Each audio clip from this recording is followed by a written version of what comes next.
ایک company American company $75 million کا investment کے لیے ادھر آنا تھا. اس کمپنی نے ادھر آیا, دیکھا اور جو تھا وہ باندھ کر کے واپس چلے گیا, حالانکہ پہلے وہ ٹکنا چاہتا تھا.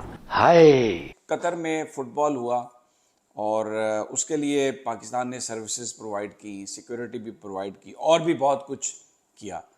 وہ جو پیسے آنے تھے, ایک اماؤنٹ بتاتے ہیں, میں کیونکہ مجھے وہ کنفرم نہیں ہے اس لیے میں اس اماؤنٹ کا ذکر نہیں کرتا, لیکن سوال لوگ کرتے ہیں کہ وہ جو ہم نے سروسز دی تھیں وہ پیسے کہاں ہیں؟ ختم. وہ انڈیا جس کا کچھ سال پہلے تک برا حال تھا, اب اکنامک ریفارمز کی وجہ سے دنیا کی چوتھی بڑی معیشت بننے کے ساتھ ساتھ مارچ 2023 میں $3.5 ٹریلین کی حدیں عبور کر چکا ہے کہ انڈیا دنیا کے ہر بڑے ملک کی ضرورت بن چکا ہے. نیچے جا رہا ہے ملک ہر لحاظ سے, نوز ڈائیو. اب آپ ایک وقت کے لیے سوچیں کہ اگر یہ بائی لیٹرل ٹریڈ ایک بار پھر بحال ہو جائے اور دونوں ملک بیٹھ کر ایسی تجارتی پالیسی بنا لیتے ہیں جس سے دونوں ملکوں کا فائدہ ہو, تو یہ اکانومیز کے لیے, ہم دونوں کی اکانومیز کے لیے کتنا پازیٹیو سٹیپ ہوگا. یہ ٹریڈ بحال ہونی ہے جی, اور پاکستان کے جو سب سے عظیم ہمسایہ ملک چین نے بھی پاکستان کو یہی کہا ہے کہ تھوڑے عرصے کے لیے کشمیر کو سائڈ پہ کر دیں. میرا بیٹا ہے, بزنس کرتا ہے, میرے بیٹے کے لیے وہ انویسٹمنٹس لا رہا ہے اس ملک میں, اس کو فون کرتے ہیں کہ no we are not coming to Pakistan, unsafe, we don't want, Dubai میں آ کے ملو ہمیں. یہ ہو رہا ہے, ایمبیسیز بند ہو رہے ہیں, ڈنمارک بند ہو گیا ہے. اگر ڈنمارک بند ہو گیا تو نارڈک کنٹریز ول فالو, سویڈن اور ناروے. فن لینڈ کے ساتھ تو شاید ہے ہی نہیں. دیکھیے کہنے کی بات ہے, isn't it on the wall, سب لوگ دیکھ رہے ہیں اور کہہ رہے ہیں انسٹیبلٹی میں no economic development is possible. ایسی صورت کے اندر جو ہے نواز شریف صاحب نے دوستی بس سروس کے ذریعے بھارت کے ساتھ ٹریڈ نارملائز کرنے کی کوشش کی تھی, جس پہ جنرل مشرف صاحب نے شب خون مار دیا تھا. میرا خیال یہ ہے کہ وہ آخری سیریس اٹیمپٹ تھی بھارت کی طرف سے. اس کے بعد بھارت جو ہے وہ کنٹینیوسلی پاکستان کو پنش کر رہا ہے, ہیوملیٹ کر رہا ہے, ذلیل کر رہا ہے. اب دونوں ممالک میں تجارت نہ ہونے کے برابر رہی ہے. دونوں ممالک کی طرف سے کافی مسائل ہیں جو حل طلب ہے. پاکستان اور انڈیا کے درمیان تجارتی رکاوٹ کی سب سے بڑی دلیل سیاسی تنازع دیے جاتے ہیں, اور اس کا سادہ سا جواب ہے کہ جب انڈیا نیپال کے ساتھ اتنے بڑے بارڈر تنازع کے باوجود تجارت کر سکتا ہے, جب انڈیا کے شہری بغیر ویزا کے نیپال جا سکتے ہیں, واقعی ٹورزم میں بڑا امپورٹنٹ رول پلے کر سکتے ہیں, تو پاکستان اور انڈیا کے تجارتی تعلقات بہتر کیوں نہیں ہو سکتے؟ آپ چائنا اور انڈیا کی اگزامپل لے لیں. چائنا اور انڈیا کے درمیان لداخ کا مسئلہ بڑی ٹینشن ہو گئی تھی وہاں پہ, ابھی بھی ہے. دونوں ممالک کی فوجیں درمیان میں کافی بار ان کی جھڑپیں بھی ہوئی, لیکن ان سب کے باوجود دونوں کا تجارتی والیوم جو ہے گزشتہ سال $136 بلین رہا. چائنا کی بہت ساری ٹیکسٹائل کی انڈسٹری جو وہاں پہ ڈسلوکیٹ ہوئی ہے وہ آ کے انڈیا میں لگی ہے, جو کہ بیسیکلی پاکستان میں لگنی تھی. آگے عمران خان صاحب آ گئے. دیکھیے بات یہ ہے کہ جو کسی زمانے کے اندر افغانستان تھا عالمی قوتوں کا مرکز جو تھا, مطلب بیٹل فیلڈ بن گیا تھا, وہ اب بیٹل فیلڈ ڈسلوکیٹ ہوتا ہوا یا سرکتا ہوا اب آ گیا ہے پاکستان میں, اور پاکستان سے بھی آگے پنجاب میں.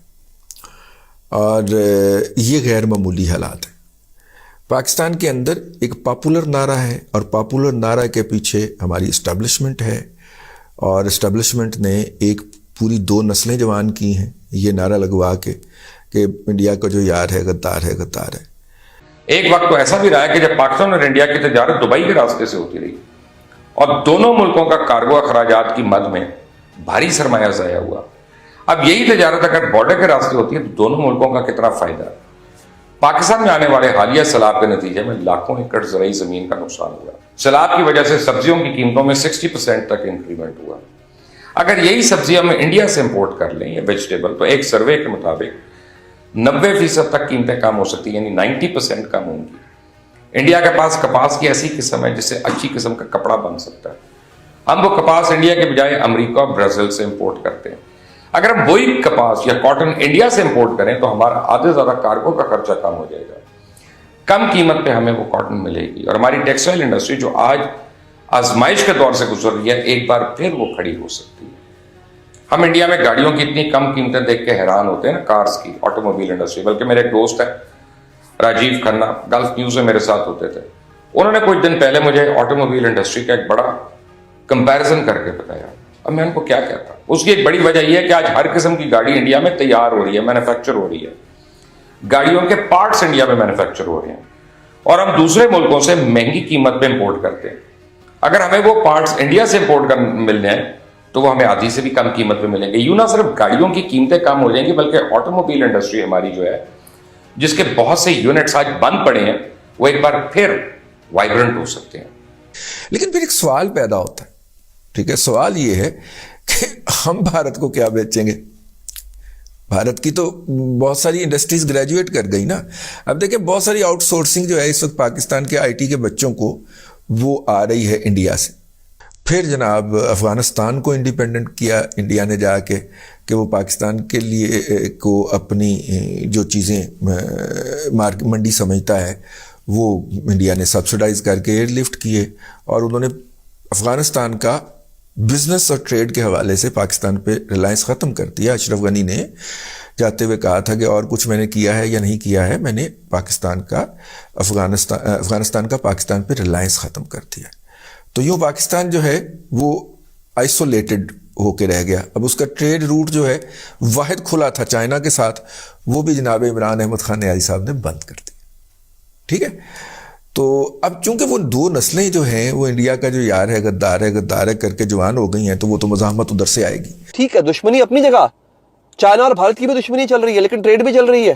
ہم نے بارڈرز کلوز کیے ہوئے، 1.5 ارب کی منڈی ہے، اور ہمیں ڈرا کے رکھا ہوا ہے بھارت کھا جائے گا. بھارت پاگل ہے یار. ایک اور بڑی امپورٹنٹ میں آپ کو بات بتاؤں، آج یاد رکھیے گا، آپ کے چوکیدار نے جس دن آپ کو یقین دلا دیا کہ آپ کی گلی سیف ہے، آپ اس کو نوکری سے نکال دو گے، آپ کا چوکیدار ہمیشہ آپ کو ڈرا کے رکھے گا. بھارت کھا جائے گا جی، پاگل ہے، بھارت کھا جائے گا. ایک ایسا ملک جس پہ 150 ارب ڈالرز کے قرضے ہیں، اس ملک پہ قبضہ کر کے وہ پاگل ہے، وہ IMF کا مقروض بننے جا رہا ہے. اس کی اکانومی پہ کسی کا قرض نہیں ہے، وہ پاگل ہے. پہلے پاکستان کے بارے میں پرسیپشن خراب کرنے کے لیے بی جے پی کی سوشل میڈیا ٹیم ہی لگی رہتی تھی، اب ان کے ساتھ پی ٹی آئی کی بھی مل گئی ہے. تو جب ہمارا پرسیپشن درست نہیں ہوگا تو ہمیں بزنس کون دے گا یا ہمارے ساتھ ٹریڈ کون کرنا چاہے گا؟ تو یہ بہت ساری چیزیں ہیں.